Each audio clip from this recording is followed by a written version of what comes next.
Bonsoir à tous et bienvenue sur l'émission Métanoïa. Nous sommes en train de traiter un thème important sur le rôle de la prière en temps de crise. Pourquoi prier en temps de crise?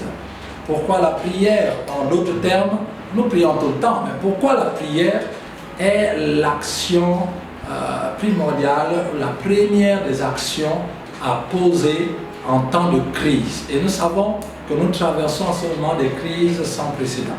Il est important de savoir. J'entends souvent des gens dire, certaines personnes dire que nous n'avons plus besoin de prier, nous avons assez prié. Maintenant, place à l'action. Mais l'action que nous devions poser en temps de crise, cette action émane directement de Dieu. Et Dieu doit nous donner des actions à poser. Pas seulement répondre à nos prières en agissant, mais nous donner des actions. En temps de crise, Dieu donne des actions et des objectifs à atteindre à ses serviteurs. Et pas aux enfants, parce que les enfants ne peuvent pas supporter en temps de crise. En temps de crise, les enfants, on les cache, on les garde au chaud. Mais en temps de crise, Dieu a besoin des adultes, Dieu a besoin des disciples, Dieu a besoin de l'épouse, Dieu a besoin des gens comme ambassadeurs que nous allons voir aujourd'hui. En temps de crise, nous avons besoin de nous présenter devant Dieu en tant qu'ambassadeurs. La nature avec laquelle l'Église se présente devant Dieu en temps de crise va impliquer l'action rapide de Dieu. En fait, ce qui est important ici, c'est l'intervention rapide de Dieu dans les temps de crise. Et cette intervention est motivée par la nature avec laquelle, l'identité avec laquelle nous nous présentons devant Dieu. Il est clair que si nous nous présentons devant Dieu en temps de crise, en tant qu'enfants de Dieu, nous allons pleurer, nous allons pleurnicher, nous allons nous fâcher. Mais Dieu nous dit qu'en temps de crise, il y a un élément important, c'est de reconnaître sa nature d'ambassadeur. Et c'est ce qui va orienter les prières, ce qui va faire en sorte que nous n'aurons pas des prières d'enfants, ou les prières des gens qui sont malmenés, ou des prières des gens qui ont peur et qui sont traînés. Non, si nous nous présentons en tant qu'ambassadeurs, il y a un langage, il y a une manière de faire qui doit se présenter et qui va amener le pays à intervenir. Lorsque nous nous présentons en tant qu'ambassadeurs, il ne s'agit plus que de l'individu, mais il s'agit du pays. Donc le royaume de Dieu est pris à contribution, est mis à contribution, parce que l'ambassadeur a agi. Et l'ambassadeur, lorsque nous nous présentons en tant qu'ambassadeur, quelque chose va se passer, et même la manière de prier va changer. La Bible dit que nous sommes des ambassadeurs. Et il nous dit cela dans 2 Corinthiens chapitre 5, verset 20. La Bible nous dit, 2 Corinthiens 5, 20, nous faisons donc les fonctions d'ambassadeurs pour Christ. Comme si Dieu exhortait par nous, nous vous en supplions au nom de Christ, soyez réconciliés avec Dieu. Donc notre rôle d'ambassadeur est un rôle de réconciliation. Un ambassadeur fait de la diplomatie dans l'autre pays. Un ambassadeur a pour rôle d'accentuer les relations, de fortifier les relations entre les deux pays, donc son pays d'origine et le pays où il est ambassadeur. Donc le rôle d'un ambassadeur, c'est de fluidifier les relations, c'est de tisser de bonnes relations, c'est de créer des liens d'amitié entre États. Or, nous avons un royaume, Christ est le roi. La Bible dit que nous sommes ambassadeurs de Christ. Donc nous sommes là pour réconcilier le monde avec Dieu. Voilà pourquoi Dieu dit, il dit, soyez réconciliés au nom de Jésus. Parce que nous sommes des ambassadeurs et nous sommes venus avec une lettre de créance, une lettre qui est de salutation au monde, une lettre d'amitié au monde, pour montrer que Dieu n'est pas votre ennemi. Il est mort à la croix pour vous et il veut se réconcilier avec vous. C'est créer ces liens d'amitié. Ça, c'est notre rôle sur la terre. Et en temps de crise, nous n'allons pas oublier notre rôle. Ce qui est important, c'est que ne changeons pas de rôle. Nous sommes là pour réconcilier le monde avec Dieu. Nous ne sommes pas là pour condamner le monde. Un ambassadeur n'est pas là pour condamner. Un ambassadeur est là pour aider. Amen. Un ambassadeur est là pour aider le pays dans lequel il est nommé ambassadeur en fonction des qualités ou encore des capacités de son pays d'origine. Un ambassadeur investit dans le pays où il est ambassadeur pour redorer le blason de son pays, pour élever son pays en dignité, pour que son État et son président ou son roi soient considérés dans ce nouveau pays, soient craints, soient honorés dans ce nouveau pays. C'est par la réconciliation. Et l'ambassadeur pose des actes dans le domaine de la santé, dans tous les domaines du pays où il est, pour que ce pays aille mieux. Voilà pourquoi en tant qu'ambassadeur, Dieu nous a donné le ministère de la réconciliation, et ce qui se fait par des guérisons, par des miracles, par des délivrances, nous prêchons l'évangile et les vies des gens changent, et ainsi les gens sont en relation et en bon terme avec notre roi qui est Jésus de Nazareth. Donc en temps de crise, nous ne devions pas oublier notre rôle d'ambassadeur. Notre rôle d'ambassadeur, c'est d'encourager nos États, d'encourager nos gouvernements, d'encourager nos autorités à se réconcilier avec Christ, de prier pour eux, de les conseiller, les orienter, prier. Ça, c'est notre rôle d'ambassadeur. Mais si nous commençons à sortir de ce rôle, l'ambassadeur, son rôle, ce n'est pas de dire à son roi d'attaquer l'autre pays. Non, on l'a envoyé, c'est pour que les relations soient bonnes. Ce n'est pas pour qu'il aille créer des guerres. Non. Voilà pourquoi le pays dans lequel nous sommes ambassadeurs, ici au Gabon, Dieu nous a envoyés en tant qu'ambassadeurs. Nous n'avons pas d'ennemis ici. Nous devions travailler pour le ministère de la réconciliation entre les populations habitant au Gabon et Christ, pour que les deux royaumes puissent avoir des relations d'amitié et que Christ puisse influencer notre nation, le Gabon. Ça, c'est notre rôle. Christ doit influencer cette nation, le Gabon. Il y a plusieurs mots qui dominent dans la nation, qui sont envoyés par Satan, mais Christ doit influencer. Ça, c'est notre rôle. Si nous n'arrivons pas à mener les gens à recevoir les bienfaits de notre royaume, le royaume de Dieu, afin que Christ soit glorifié, nous aurons échoué à notre mission. Nous sommes des ambassadeurs et nous devons nous présenter devant Dieu en tant qu'ambassadeurs. Vous savez, l'ambassadeur est là pour pacifier les deux États. L'ambassadeur est là pour aider le pays dans lequel on l'a établi.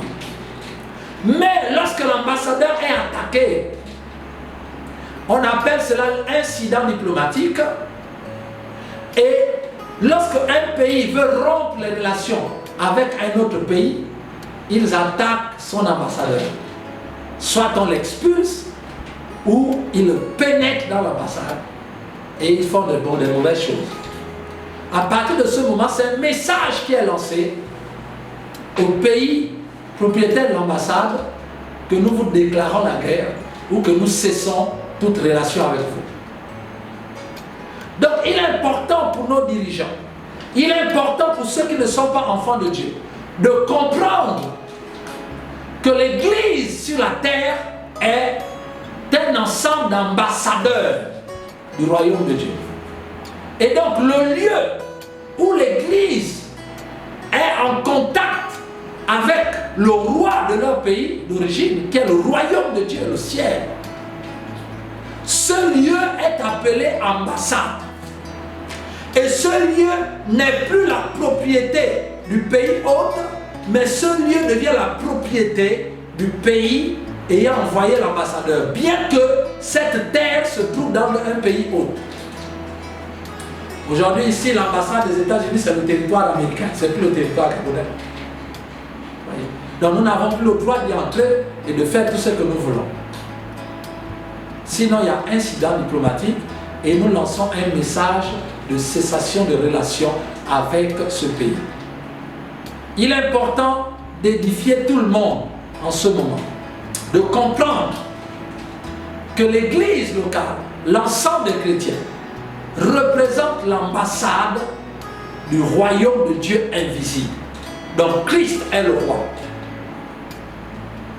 Et que tous ceux qui ne font pas partie de cette ambassade n'ont pas le droit d'entrer dans cette ambassade et imposer d'autres lois que les lois du pays de cette ambassade. C'est une manière de déclarer la guerre à ce pays.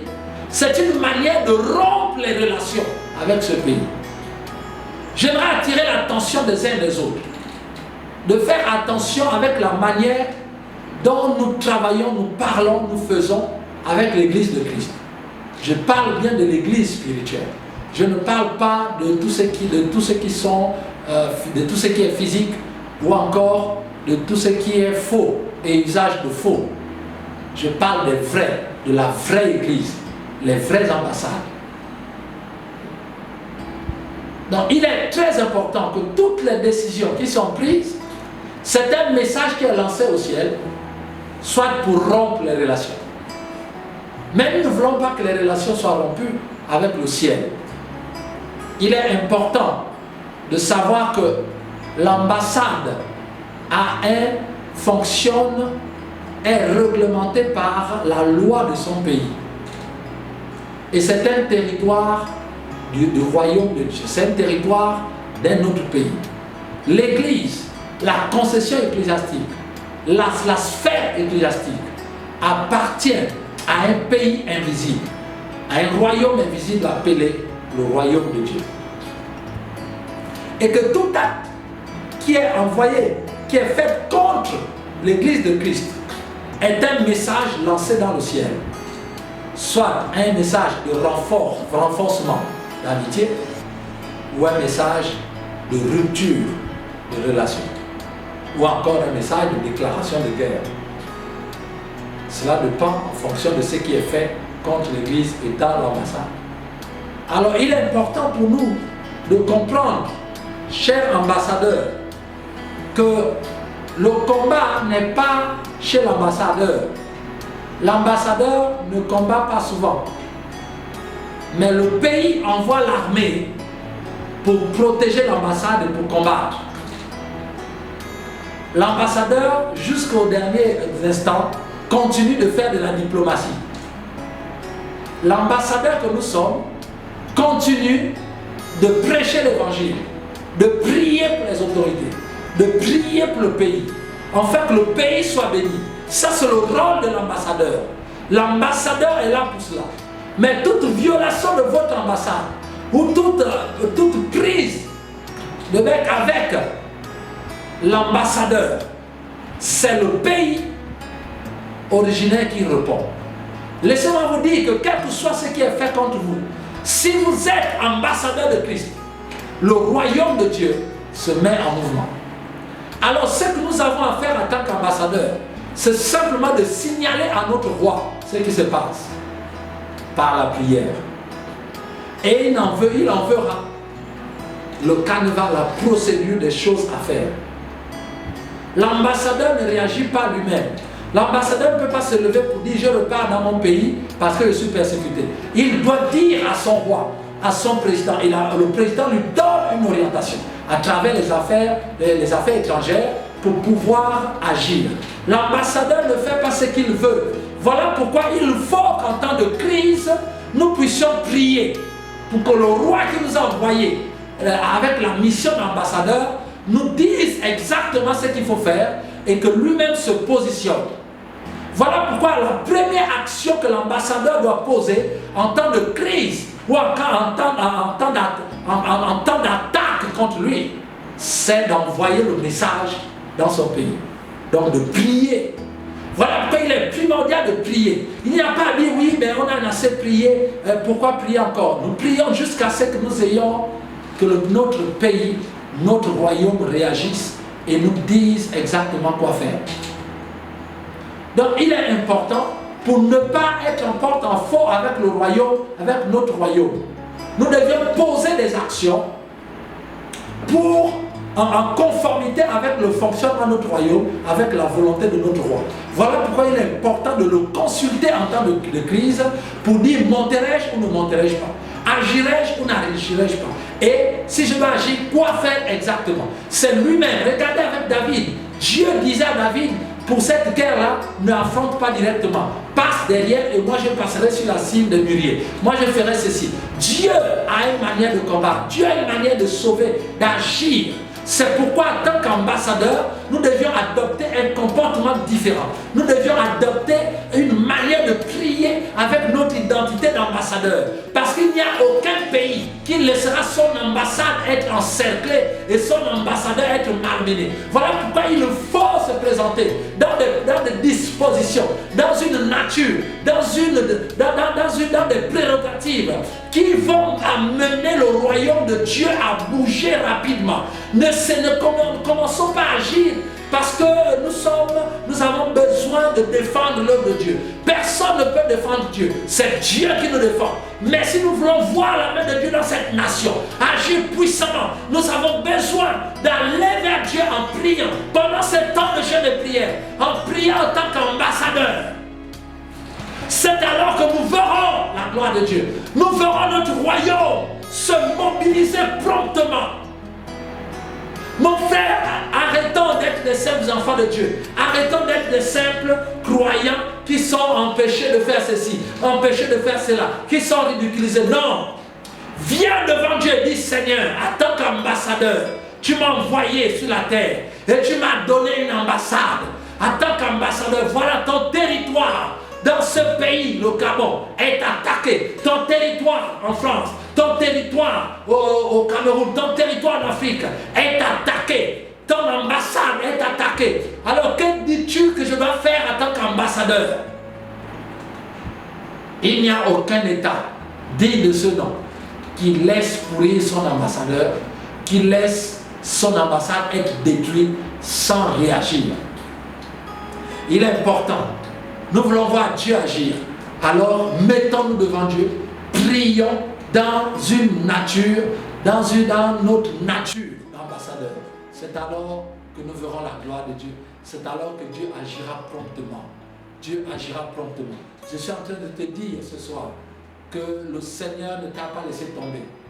Tu es l'ambassadeur de Dieu. Et Dieu prendra toujours soin de toi. Et Dieu défendra toujours son royaume. Parce que c'est une question de honte, c'est une question de dignité, c'est une question de pouvoir, c'est une question d'influence, c'est une question vraiment d'action, c'est une question de hiérarchie. Il n'y a pas match entre le royaume de Dieu et tous les royaumes de la terre.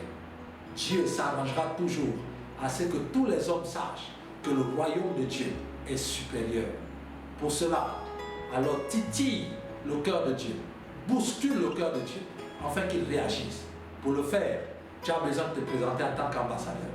Alors que Dieu te bénisse et nous allons prier que tous les ambassadeurs ce soir se lèvent pour prier pour nos nations, pour prier pour l'œuvre de Dieu, pour prier pour les ambassades qui sont attaquées par-ci par-là, pour prier pour les relations entre le royaume de Dieu et nos nations qui sont en train d'être mises en mal, mais que le Seigneur intervienne maintenant. Élevons nos voix et prions. Père, merci.